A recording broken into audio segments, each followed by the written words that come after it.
Ahora lo que queríamos es ver alguna configuración o un poco los primeros pasos con estos switches nuevos para que tengamos en todo momento pues bueno, conocimiento de cómo es la interfaz y si ha habido algún cambio y estáis acostumbrados a una configuración determinada, pues bueno, ver la nueva interfaz simplemente. Vamos a ver los interfaces, el control de acceso a la red y VLAN. El que hemos usado de ejemplo es el TEMI 700G 28TQ, que es el que comentamos que es muy interesante porque se puede apilar hasta 6 unidades a 10 gigabits con los SFPs que tiene. Esta es un poco la topología que hemos querido crear con una simple unidad. Entonces, tenemos una salida a internet a través de un router, tendríamos un servidor Radius en uno de los puertos, un cliente Radius en 3 puertos en concreto, el 357, que son puertos que van a tener un control de acceso a la red. Es decir, si yo conecto un equipo no tengo acceso a la LAN ni tengo acceso a internet porque no estoy autenticado, y así mostramos el cliente de autenticación que proporciona TP-Link de forma gratuita. Luego una VLAN para un departamento, simulamos que tenemos una empresa con departamentos, otra VLAN para el departamento B, y luego conectamos un punto de acceso, en concreto de la gama EAP de TP-Link, un EAP 115, para hacer un SSID, una red Wi-Fi que solo tenga comunicación que pertenezca al VLAN 100 y otro SSID para el departamento B, para el VLAN 200. Entonces esto es un poco lo que queríamos hacer. Vamos a ver cómo ha cambiado este apartado respecto a los menús antiguos. Si nos metemos en la interfaz de configuración del switch, una de las cosas básicas tal vez es introducir la dirección, bueno, ponerlo en red, meternos en nuestra red, darle una dirección IP. Entonces, ahora vamos a comentar unos cambios muy interesantes. Este apartado está ahora, antes estaba en System Info, en System IP, para los que hayáis configurado este tipo de dispositivos o por si alguna vez tenéis una pregunta de vuestros clientes. Este apartado estaba en System Info y System IP y ahora lo tenemos en Routing.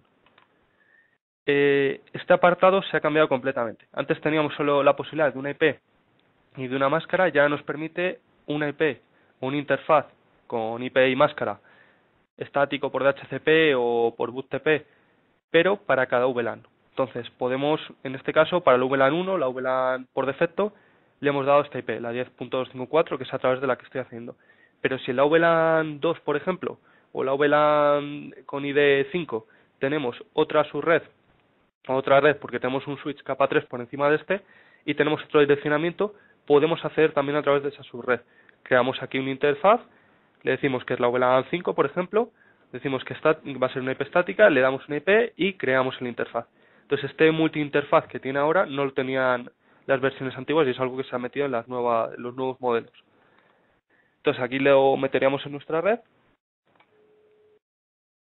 Si vemos siguiente diapositiva, lo que hemos intentado es hacer un control de acceso a través de radios, como comentábamos. Entonces, vamos a ver un poco, primero la configuración, nos vamos a Network Security y en 802.1x habilitamos 802.1x para habilitar este protocolo, damos un poco los datos de radios que hayamos montado y luego en port config decimos a qué puertos va a afectar este control de accesos, qué puertos no van a poder conectar un dispositivo cualquiera y tener acceso a nuestra red, porque eso es bastante inseguro. Llega alguien en nuestra empresa o en nuestra topología, conecta un dispositivo cualquiera y nos puede atacar la red o puede hacer lo que quiera en nuestra red local. Entonces, nosotros, para el ejemplo, lo que hemos dicho es puerto 3, puerto 5 y puerto 7 está habilitado el 802.1x, está habilitado este control de seguridad. No nos interesaba, aquí si por ejemplo tenemos un router y tenemos un radius, los puertos de radius y de router nunca pueden tener control de acceso, porque no tendríamos salida a internet, porque el router no va a ser capaz de no va a ser capaz de introducir un usuario y una contraseña, y el servidor radius tiene que tener acceso libre a la red, para que podamos autenticarnos contra él. Entonces aquí siempre recordamos eso, que se pondrían todos los puertos, menos si queremos dejar alguno para gestión libre, y el de radius y el de router. Y luego en AAA, en la AAA, nos metemos, habilitamos, que es el control de acceso, y nos vamos a Radius y metemos toda la configuración de Radius, ¿vale? En este caso hemos metido la IP, lo tenemos en la DIC 40, la clave de Radius que tengamos y los puertos de autenticación, ¿vale? Entonces, ya lo tendríamos configurado con esos 3 pasos. Y ahora lo que quiero que veáis es un ejemplo de cómo funcionaría. Conectado un equipo a un puerto de los del switch, en concreto al puerto 3, al 5 o al 7. Lo primero que hago es conectarlo, hago un pin al router principal y a la salida de internet. Como veis, no tenemos acceso a la red. Nos están fallando ambos pins. Ahora lo que hacemos es meter unos datos incorrectos a través del cliente que proporciona TP-Link en nuestra web. Chequea contra el radius y el radius dice que no es correcto, esos datos no son correctos. Entonces ahora probamos con los datos correctos. Intentamos conectarnos, nos avisa de que ya estamos bien conectados, ya tenemos acceso, estamos autenticados y ya tenemos acceso a internet y acceso al router principal. Entonces esto es una función básica en seguridad y al final no se tarda nada en levantar un servidor radius y tenemos un control muy interesante. Luego, si lo que queremos es ver un poco configuración de VLANs, en concreto hemos creado dos VLANs muy simples. Los equipos o los terminales de las dos VLANs van a tener acceso a Internet a través del router que está en ese puerto y luego un punto de acceso en el que el tráfico de ese puerto, en concreto si no me equivoco es el 24, tiene que salir tagueado para que el punto de acceso interprete esos archivos, esos paquetes tagueados y sepa si redirigirlos por el SSID de departamento A o departamento B.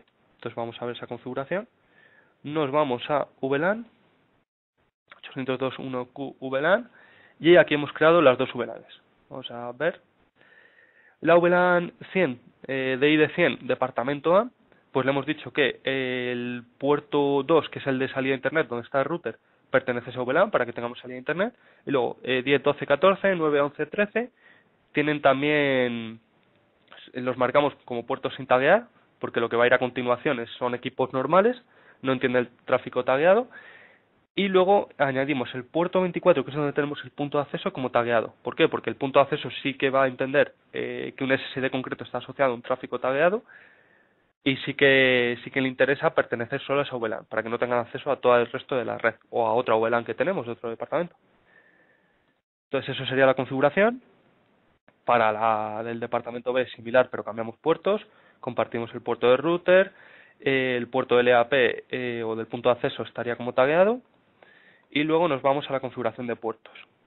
Aquí ponemos el PVD, por defecto se nos marca en 100 en los que hayamos metido el VLAN 100, salvo en el router que como lo vemos está con el PVD 1, porque tiene que pertenecer, o sea, todos los equipos queremos que salgan a la red, los que están en las dos VLANs y los que no están en esas VLANs. Los equipos para el VLAN 200 y ya tendríamos la configuración. No tendríamos que hacer nada más y habríamos conseguido tener dos SSIDs, cada uno para una VLAN. Para el departamento A, solo comunicación con el departamento A y salida a internet. Esto si por ejemplo tenemos impresoras o servidores o recursos locales, pues igual lo metemos en las dos VLANs y tenemos acceso a esos dos recursos. En concreto, si por último queremos ver la configuración del punto de acceso, hemos creado dos SSIDs, como comentaba es el modelo EAP115, y el SSD del departamento A pues va a ser la VLAN, decimos que está asociado al tráfico de la VLAN ID 100 y luego el otro para la 200, ya lo tendríamos configurado. Esto sería toda la configuración que proponemos y luego, antes de las preguntas, lo que sí que quería mostrar es una aplicación que también ha desarrollado TP-Link. La aplicación se llama TPNMS y lo que nos permite es monitorizar todos nuestros recursos de la red, más que recursos, todos nuestros dispositivos. Entonces, en esta aplicación tenemos un primer apartado, Home, donde podemos organizar todo lo que estamos monitorizando. Por ejemplo, los 10 interfaces que más utilización están teniendo hoy. Lo que hablábamos, si hay algún problema en nuestra red, este es el tipo de herramienta que nos interesa tener instalada. Y hacer registro, monitorizar y luego ver el problema y aplicar Quality of Service, aplicar Bandwidth Rate o aplicar cualquier política para que no tengamos ciertos recursos que consuman demasiado. Podemos también controlar si tenemos varios switches, por ejemplo, en este menú podemos controlar, o en este gráfico podemos controlar el tanto por ciento de la utilización de la CPU. Si vemos que hay un switch que está muy sobrecargado, podemos balancear, podemos pensar en apilar otra unidad más si es necesario, o en gestionar con otro switch, o pasar ciertos dispositivos a otro switch. La memoria utilizada también lo mismo, y esto siempre es configurable. Si por ejemplo queremos meter la cantidad de paquetes con errores porque tengamos alguna interfaz mal o algo esté provocando conflicto, pues lo podemos añadir, aplicamos y aquí tenemos los interfaces que más errores han estado dando. La memoria y la CPU. Y luego aquí en Resource tenemos todos los dispositivos que hemos ido agregando. Esta utilidad va por SNMP, protocolo SNMP. La configuración es bastante fácil. En Device Discovery añadimos un perfil, que es un perfil que se puede aplicar para que vaya descubriendo todos los dispositivos de forma mecanizada o de forma automatizada en batch, y lo damos de alta. Entonces aquí yo ya tengo el TMI700G, me marca el IP, me marca el firmware, me marca toda la información necesaria. Luego podemos agruparlos, pues por ejemplo tenemos varias sedes y queremos agrupar dispositivos, lo podríamos hacer. Podemos establecer que descubra los enlaces, las uniones entre dispositivos de la red, entre los switches, o agregar nosotros, es decir, que entre el dispositivo tal con tal interfaz al otro dispositivo tenemos un enlace. Podemos poner un mapa de la topología. Yo en concreto, por ejemplo, pongo este plano y el switch que tengo, el TMI700, lo sitúo en mi empresa o en mi instalación. Digo que el switch está, por ejemplo, aquí.